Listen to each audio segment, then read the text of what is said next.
On July 3rd, 1863, two cousins stepped off together here and took part in what would be known as Pickett's Charge.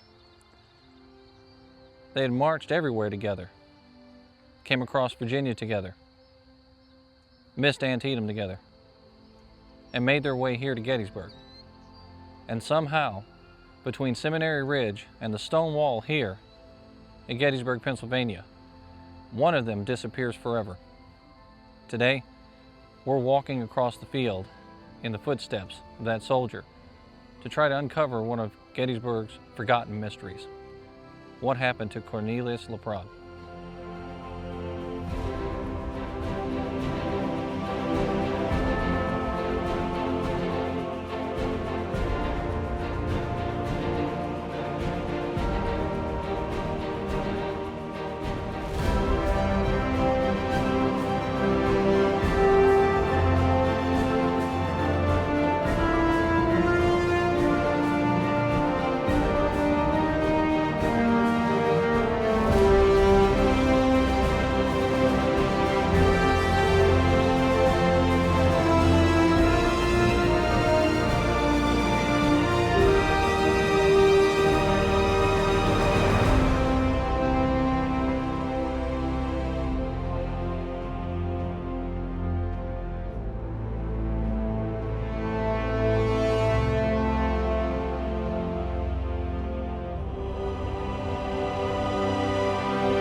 Cornelius and Everett LaPrade were two boys that were cousins from Chesterfield County, Virginia, right outside of Petersburg and Richmond. And they were a carpenter and a farmer, and they would sign up in 1861 with Company I of the 14th Virginia. Because they were assigned together, they essentially would have a career in the military that mirrored each other. They fought at Malvern Hill, Seven Pines. They would end up being a part of all of the 7 Days battles.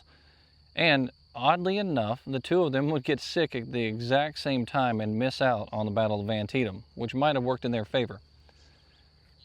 But together, they are healthy in time, together, to come up here and be a part of Pickett's Charge at Gettysburg, Pennsylvania. They are assigned to Armistead in Pickett's division. And they're going to come across this field during that fateful day in Pickett's Charge on July 3rd of 1863 and help take part in what unfolds here near the Codori house and barn.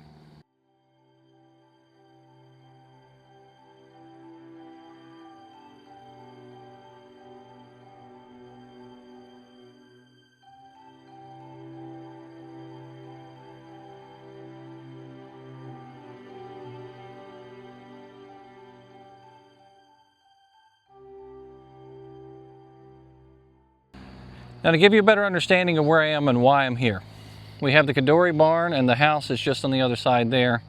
And this is the main road that comes across that the Confederate soldiers would have had to have crossed over with fence railings and all that good stuff. And the 14th Virginia and Armistead are going to start somewhere over here, according to all the maps I've seen. And as Pickett's Charge is progressing across these fields, eventually, with Armistead being in that reserve area, he's going to end up making his way up, and then they're going to start to angle. And as they're coming across these fields, they are starting out almost adjacent to or across from the Codori barn and house. As a matter of fact, some maps actually have them placed on this side, meaning back that way, but this side of the Codori barn and house. And eventually, when a corrective action is made to maneuver more men towards the copse of trees and the angle, that's when 14th Virginia is going to end up making its way on the opposite side of this barn right here and help take their part in the fight at the stone wall and the angle. This is where Armistead's going to go down. And here in just a second, we're going to go to the other side of this barn, and we're going to walk in the footsteps, sort of walk in the footsteps of where the LaPrade boys went when they were part of Pickett's Charge. Now, if you've known anything about Gettysburg at all, we've all heard the same stories about Pickett's Charge. It's about 1 o'clock in the afternoon. The cannons are starting to go silent from the Confederate side, and the flags are unfurled, and the Confederate soldiers are dressing off, and their officers are giving them big speeches about heroism and taking part of protecting their country. And then these men step off on these fields, and on the open ground in front of them, the stone wall has now been reinforced. Union soldiers are packed in tight over there. They have cannons along those walls, and cannons in other directions too, that are going to end up firing down the lines of these soldiers. Well, it doesn't turn out good for the Confederates going over here, because they're going against all odds. The LaPrade boys being in the 14th Virginia, if they continue on their path, they're going to go this direction, straight across towards where the Pennsylvania Monument is. But that's not the path that they're going to end up taking. When we get past this house, we're going to go into an open part of the field. And the angle that you take there is similar to the angle that the 14th Virginia and Armistead's going to take, heading towards the copse of trees and the stone wall. So all the maps that I've seen about this battle, and the animated maps, they show the 14th Virginia coming from this direction over here. This is where the Codori house and barn is, across those fields. And they're actually going to make their way at an angle like this initially. So this path beside Codori barn is probably the best angle that you can get to in order to be in the footsteps of the 14th, in my opinion, based on everything that I've read and seen about this. Because they don't start out at a perfect angle like this route shows over here, heading towards the angle itself. They are going to be maneuvering constantly when they get across that road, and then get jammed up with the other Confederate soldiers over here behind their ranks trying to support the fight. So I'm going to walk out here towards this monument, since we're walking in the footsteps of Cornelius and Everett, and eventually we're going to get back out and take this other path that you can take from the Virginia Monument way across the field over there, that will take you sort of at an angle where Armistead would have went, up towards the angle itself, just in front of the copse of trees. Now, mind you, during this battle, these guys aren't hearing birds chirping and cars driving down the highway. From these stone walls, there are cannons going off. Loud explosions and booms. Union soldiers are not just sitting here waiting for it. They are firing their ammunition. Guns are going off, and in some places they're waiting until the Confederates get right on top of them before they let open a volley of muskets or carbines. And eventually, these soldiers are starting to get knocked down bit by bit out here on these fields. So you're hearing screaming, yelling, officers trying to keep their men together, trying to keep order above all of the noise, the cannon fire, the smoke, the wide open field, the black powder going everywhere. And the 14th Virginia, all those soldiers can do is listen to Armistead, keep their heads down, and hope they don't get hit.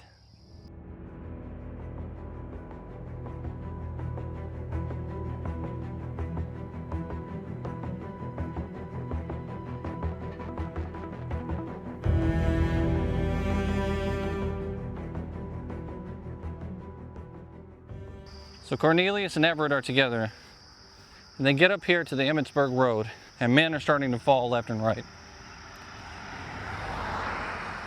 They can see their comrades going down.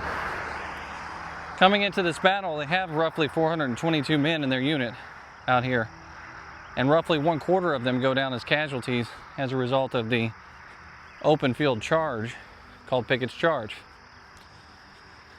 The men are marching across these fields. They get over this road, and then they start making their way in that direction.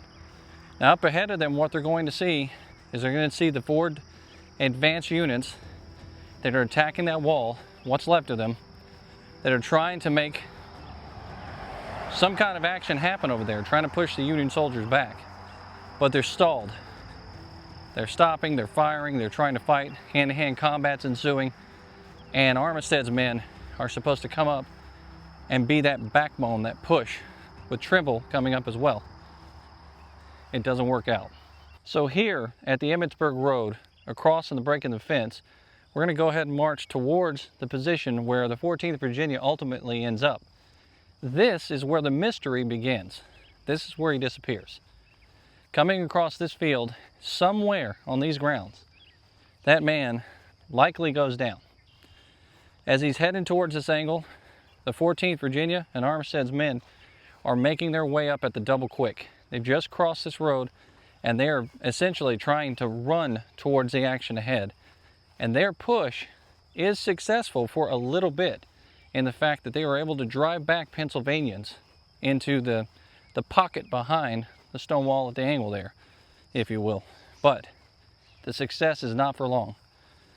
Robert E. Lee's on the other side of this ridge, and he sees that Confederate flag go up and over that wall and into the position where the Union soldiers are, and he starts to assume Pickett's charge is now a success. But he could not be more wrong about what he's seeing. If you're with the 14th Virginia, you're actually going to travel in this direction. You're heading towards this stone wall. The copse of trees are directly out front here. And you have just come from the Emmitsburg Road. Starting out on the other side of Codori, moving in this direction and coming across that road. The fence had already probably been torn down before 14th gets there because the other soldiers had to cross over, which was a pause that they couldn't afford because the cannon fire from this hill was raking across their lines. Out here on this field, this is where the mystery really happens. Somewhere between that stone wall and that fence right there, the LaPrade boys get disconnected. Now, when they're marching out here and going into combat, they start out as the 14th Virginia under Armistead. But once they get up into this point here, there are so many men jammed into this location trying to make an effect on that wall that they're disconnected from each other. Everybody is running in all directions. There's chaos. There's hand-to-hand combat happening out there on that wall. And the men are no longer together in formation. So they can't really account for each other until after the fact. They're up here fighting. Armistead actually goes up over that wall right there, and he's got his hat on a sword. The flag is unfurled over that wall. Pennsylvania pushes back behind that wall to give ground. Armistead, with his blood up, thinks that he's making headway. But what he doesn't see is all along this line here, the Confederate soldiers are not winning. The line is holding. Men are leaving. Now, a lot of people like to talk about the fight here, and they like to talk about how many men started out. Roughly 15,000 to 13,000 soldiers came across this field towards a Union position, a heavily fortified Union position that was reinforced right before those men even came to the line. And they like to talk about how much blood and carnage happened out here. But you'd be surprised if you knew how many men actually made it back to that Virginia monument and across that field. Which means not everybody went to the wall. And if they got this far, where I'm at right now, odds are a lot of them turned around and simply left. They did not go across that wall, they didn't get close to it, and they were not willing to put their lives on the line to try to push these men off this wall, knowing it was going to fail. A lot of them probably went into this fight thinking they were going to die. So in order to preserve their own lives, they walked right back across this field. And surprisingly enough, didn't die on the way back. Armistead's men go over this wall, the 14th Virginia gets disconnected, and at the end of Pickett's charge,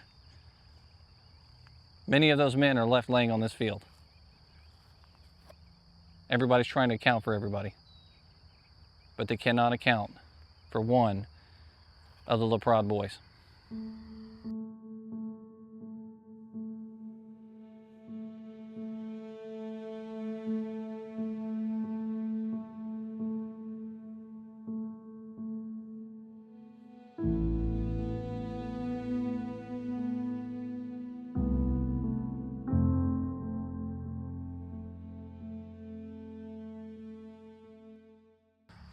Initial reports on Cornelius show that he was possibly wounded and captured. But that's just a guess based on what happened out here at this field. They don't really know. The crazy thing about this, there's no record in any hospital around here showing that he was actually captured and wounded. There's no marked grave in Gettysburg or in the surrounding areas for this man. There are lots of unknown Confederate soldiers. And at the end of the battle here, the civilians are left behind to pick up the pieces, with an ambulance corps all across these fields taking care of the wounded soldiers and civilian nurses coming up to help. But he is not one of the soldiers that they are helping. When they come across these fields to bury these soldiers, a lot of time what happened, Union soldiers were identified because the Union soldiers were in control of this field, and they were buried hastily, but they were marked. Confederate soldiers, like over on the Rose Farm, for example, off in the distance over here, there's famous photographs of those soldiers lying side by side. Well, they didn't die like that. They were positioned that way. And eventually, gathered up, a massive pit was dug, and the bodies were just tossed in there. Some of them just left on the field, not even buried. And the civilians had to come along and bury them. And the reason why was because the Union soldiers did not consider those men Americans. The local citizens considered them not just enemies, but they didn't consider them Americans because they were rebelling against the United States. So, to them, it didn't matter what happened to their corpses. They were just left where they were. Now, when you come up to a fight like this with cannon facing you and muskets going off all around, it is a possibility that you get hit by a cannonball or something like that. And when that explodes and makes an impact on a body, it doesn't just leave a nice, neat wound on you like it shows in the movies. Your body is ripped to pieces. So there's a possibility that the reason why he was not identified and possibly not brought to a hospital was that there wasn't much of him left. Body parts were scattered across this field. Heads, legs, arms, ribs, hips, all kinds of pieces of a human body all over these fields.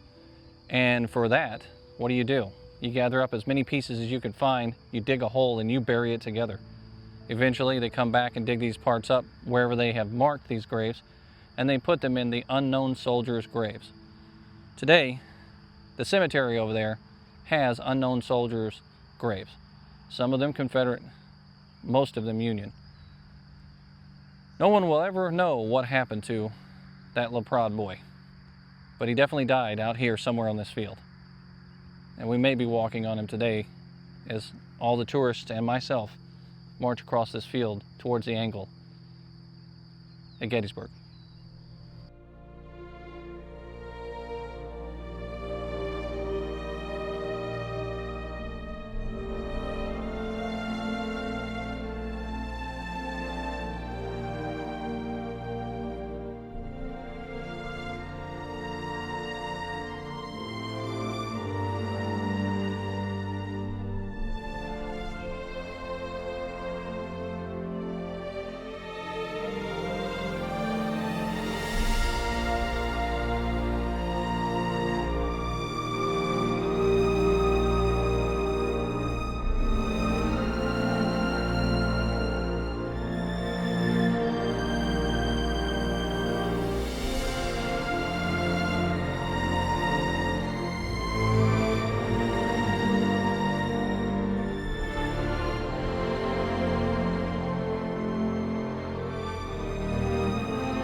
And before we close out the story here, I want to make a quick observation of something I saw while I was out here on the field. It's been 160 years since those boys, or more than 160 years since those boys crossed this field over here to this wall with Armistead. And you go around to all these monuments, some of them raised up on a dirt hill and pretty grass all around it. Looks nice. You come out here to Armistead's and you see that giant patch of dirt right there in front of it. That means a lot of people have visited that monument. They come out here to learn about Armistead. You don't even have to stand in the place where he fought in order to learn about him. There's a lot of books written about him and his family. He fought here. He went into a hospital. We have records on that. They didn't think he was going to die at first. the man ends up dying. But people come out here and touch that monument and stand in front of it, and they kill the grass that's right there in front of it. So it was kind of a, I don't know, a reference point for me to see how popular that story really is.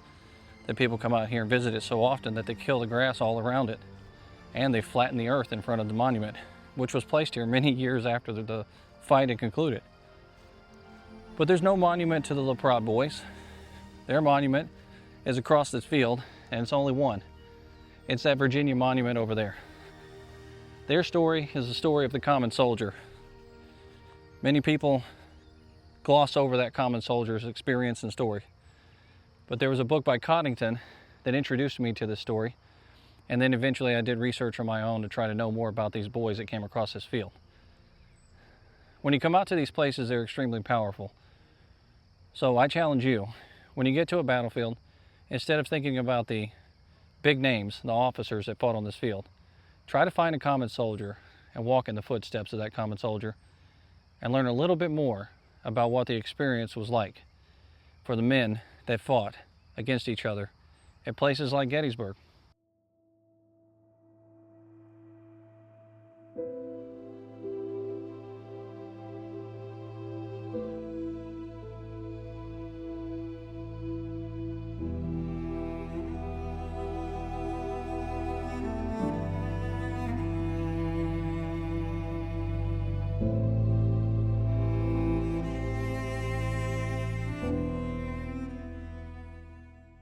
Well, I want to thank you guys for coming out here on this trip with me to Gettysburg, Pennsylvania, at the copse of trees, the site of Pickett's charge, and all the action that happened around here. I hope you've enjoyed this video. The story of the common soldier right here in Gettysburg. Until next time, this is History with Waffles.